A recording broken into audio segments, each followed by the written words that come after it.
Congratulations, we all survived 2012. And you know what that means? The worst list of 2012. You know, it's actually kind of funny. Of all the movies I saw this year, there was only about 8 that I seriously hate and was monumentally disappointed by. So surprisingly, this list is gonna be smaller than the best of 2012 list. Would have thought, huh? So without any further ado, let's just go straight into the list. You see, there were many movies this year, and this one was pretty much one of the first films I saw when I was in Glasgow, and damn! Okay, so the first film is none other than Ghost Rider 2. Oh my god. I mean, it's an accomplishment. The director deserves an award for this. You managed to turn something that was already not good into something practically bad, worse, imaginable. You know how, in the first Ghost Rider movie, at least there was something that actually stays in your mind. You know, there was a scene where what's his name? Nicolas Cage character, Johnny Blaze. He was like going to fight the bad guy at the end, the final boss, and he was going up with the original Ghost Rider, Carter Slade, and they were like riding together in the desert in that scene, and with this really kick-ass like Western rock music going on in the background. That scene kicked ass. I mean, in the first one there was a scene like that. Despite the fact that the whole movie was so forgettable, there was something that actually stayed in your mind, which was that one good scene. Now, in the second one, there was nothing that can constitute as being anything good, anything memorable. I mean, one of the major complaints of the first film was that, sure, there was not enough action. I mean, it was boring. Oh, Ghost Rider just ride his bike around, throw his chain. We need more blood, more action. And the second one promises that, and it managed to screw that up too. The action in the film was so haphazard and so badly edited that you would prefer the first film. I mean, everything was so dark in the second film, you can't hardly see anything that's going on. And when he killed someone, it's just pretty much like in the first film, where he like throw his flaming chains at people and they just turn to dust. Pretty much like that. And everything was so slow. I mean, I don't know how to describe this. I mean, when you see action film, it's gotta be like moderately paced, or it's gotta be so boringly slow. This is what happened in Ghost Rider 2. It was so slow. I mean, the guy just walk around, get shot like 1,000 times, and he just kills someone, instant kill someone by just throwing his chain. It was boring. I mean, the special effect didn't help that much. It just like put flames on everything, and most of the action was really forgettable. There was some scene they tried to speed things up, but it turned to like a really bad cliche kung fu movie. I mean, Christopher Lambert showed up in this, and he showed up like what, 5 minutes, and he get killed by this guy who like touches everything, and it turned to like decayed state. Yeah, sure, he can drive a car, but everything else he touched except the car turned into garbage. And yeah, that's one more thing. The movie seemed lost in what period of time it's supposed to be. I'm not saying that this movie is like or set in like video. I'm saying that the director got confused at the time period we were in. I mean, some of the joke put in there was like, really? There was one particular joke where Nicolas Cage character was like saying, oh, the devil is coming to many form, and one of them was Jerry Springer. I mean, yeah, people in Thailand knows who Jerry Springer is, okay? And he stopped being funny when I was in high school. And that was like, what, 10 years ago? And this showed up, and then there's a joke about Twinkies, and... Really? You got lost or something? I mean, this is 2012. None of this is funny. If you want to make a joke, at least try to be contemporary. And Nicolas Cage's performance just, he outdid himself. I mean, if you go on the internet a lot like me, then, and you know what a meme is, yeah, there's that not the beast thing from one of Nicolas Cage's movie, The Wicker Man. Yeah, and everybody laughed at how bad that was, how hilariously bad that was. There was a scene in Ghost Rider 2 that actually topped that. I mean, he was like interrogating a guy, and he just started flipping out like he's on drugs or something. He's like and they like that. It's weird. It's weird. I mean, he tries so hard to actually like put something out, but everything in this movie was so badly written that not even Nicolas Cage crazy ass acting can save it. And yeah, this is pretty much one of the worst films this year I saw. I mean, I walked out of the theater pissed off because I just wasted like 8 or 7 pounds on this. And it was entertaining, the action was lame, it was haphazard, everything just like so forgettable. There was nothing memorable at all, unlike the first film. I mean, if you want to watch anything related to Ghost Rider, just watch the first film. At least there are things that is pretty much memorable. Unbelievable. The first film was better than this. I can't believe I'm saying this. The first film, despite its flaw, despite it being bland and forgettable, was still good on its own right. It wasn't an outright bad film. It was a mediocre film. And that's it for Ghost Rider and why it's bad. And next film is John Carter of Mars.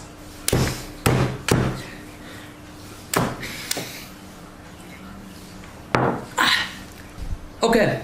The thing about Ghost Rider 2, it was universally panned. Nobody liked it. The critic tore it to shit, and the audience was equally pissed.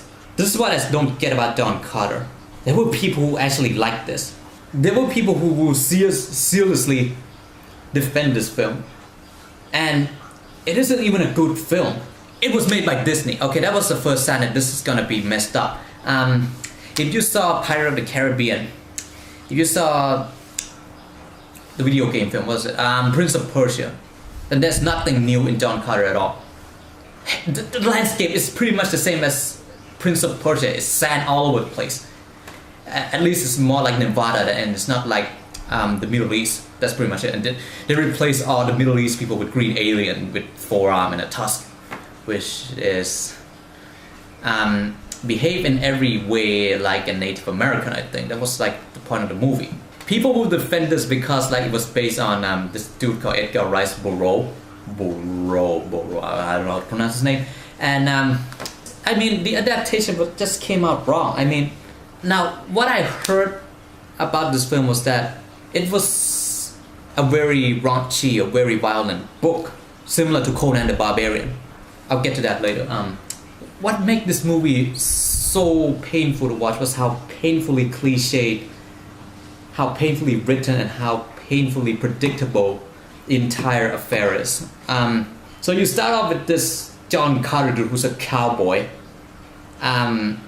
He astral projects himself onto the planet Mars. Somehow his body stays on Earth and his soul manifests itself physically on the red planet, and he doesn't have any trouble breathing. He just jumps around more because the human body isn't used to the Martian gravity. And he went around, he got into a conflict, and it's like the only thing good about this film was basically the bad guy, Mark Strong. I mean, I feel sorry for this guy. He's a very talented actor, and he keeps showing up some piss poor movie like Green Lantern and John Carter. I mean, the only thing worth watching is him. Every time he's on screen, it's like, nice man. But other than that, it's just this guy going in, save the princess, save the kingdom, happily ever after, yada yada yada, all the bad guys. Despite being an elder entity, lost to a cowboy hick. I'm sorry, but they're basically gods in their own right, and they lost to some cowboy? I mean, come on. And everything in this movie was so badly edited, it's unbelievable. The action scene is so haphazardly cut together that it's not even, I mean, the action scene wasn't even like creative. It's just a guy with a sword. Here's the thing. An alien civilization, they both have guns. Even the green alien has something like a rifle-ish weapon, and these other people who's like a tan version of human. They're more red skin and stuff, and they got lasers and stuff, and they still use sword, which is something that bugs me, but it's irrelevant to why the movie's bad. It's basically this guy who is a very overpowered main character. He's a very overpowered human character. He went and he kicks everybody's ass. His character got like, his character is basically like a piece of cardboard. It's one-dimensional. Even the guy portraying John Carter is forgettable. He looks like every average movie star. I mean, there's nothing unique about him. There's nothing that marks him out. I mean, his performance, I mean, this is the guy who directed Wall-E. That's pissed me off too. I mean, you directed one of the best Pixar movie and then you jumped to John Carter and it turned out like this. How was that possible? I mean, the action was so piss poorly done. There was nothing interesting. The character was so forgettable. It was just like archetype that keeps showing up in every form of media possible, like the overpowered, superhuman-ish main character, the native sidekick, like we haven't seen that before, and the damsel in distress who can't do anything. Yeah, that was one thing that pissed me off about this movie, was the main lead female character. Okay, before I continue about this, I want to say something. I want to make a little comparison. Before I saw this movie, I saw Conan the Barbarian, not the Arnold Schwarzenegger one, the new one in 2009. And surprisingly, I enjoyed the new Conan, even though I pretty much praise the original with Arnold Schwarzenegger as one of the best fantasy action films of all time. And you know, the production value was similar. I mean, both of these characters come from pretty much the early 20th century Pulp Fiction book, basically. Conan is pretty much identical to John Carter in terms of like character. He's like this overpowered human character, and he kicks ass. He kicks everything's ass. No matter if it's an elder god, it's a wizard, a gladiator champion, whatever.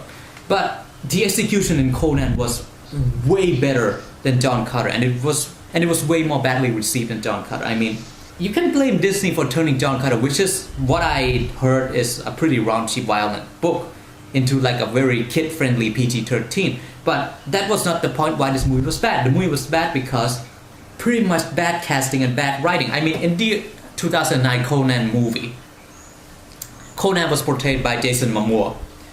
I'm not sure if I pronounced his name right, so I apologize. And he is Conan. I mean, the guy is Conan. He got the physique, he got the looks, and every time he's on screen, you believe he's Conan. And the way he acted and the way he performed his role, it was good. I mean, you convinced this guy is Conan. He really embraced the role. And in John Carter's case, the guy who played John Carter, what's his name, Taylor Kitsch or something, and he looked like he should be in something like a Disney Channel music video. He doesn't have the looks at all, and when his character talk and speak, it feel out of place. I mean, anything he says is so bland, so unmemorable that it's mind staggering. In Conan's case, I mean, even in the Conan movie, the line was cliche as shit, but the way Jason Momoa performed and he acted, it was like, hey, this guy's good. He's a barbarian. Yeah, he was in Games of Thrones. He was Khal Drogo, basically, and that pretty much speaks something, because like that was perfect casting. And in John Carter's case, everything was like miscast. I mean, the guy, let's have a look up at John Carter. He just looked like a Civil War veteran. His character was very forgettable. It wasn't. I mean, was the original John Carter like this? Because when I look at this guy, I see no difference at all between him and the Orlando Bloom character from Pirates of the Caribbean and that Prince of Persia guy that Jake Gyllenhaal starred. It was pretty much the same character. The guys just don't speak much. He just like didn't talk much, and that's pretty much it. And yeah, the female lead. That was one of the things that killed the movie for me. In John Carter, the female lead is this Martian princess, and the way Disney written it is like she's supposed to be like this very strong, independent, intelligent woman, all the feminist BS. It became the total opposite of that. She is a whiny, useless woman. Here's a comparison. In the Conan movie, the 2009 version, the main female lead character was a priestess. From the description, she's supposed to be more useless than the Martian princess. I mean, she killed like 10 people in the film. She's resourceful, she's smart, and she can take care of herself, which is the complete opposite of the Mars princess in John Carter. I mean, the way the character just behaved was like wrong. She started out like this whiny, loudmouth princess who thinks she can do anything, and then halfway through the movie she 180 on that completely, and she became like this really silent and like acceptant of her fate kind of thing. And I'm like, really? I mean, it was weird because she was basically this from the beginning. She didn't do anything the entire film except moan. It was so hard to watch. I mean, that was one of the worst part of the film, was the female lead character.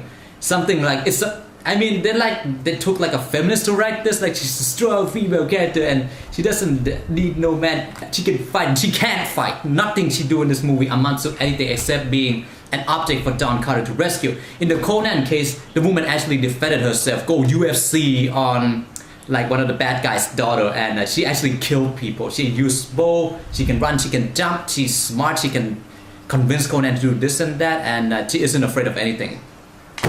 So that's basically John Carter, a very badly written down to the core. I mean, John Carter got bad character in it. The story was unforgivingly bland. There was nothing interesting. Don't get me started on the editing. You can go and watch my first video on that. Everything was so haphazardly edited, and everything seems so rushed. I mean, yeah, it's a John Carter book. It's a Pulp Fiction book from like the early 20th century.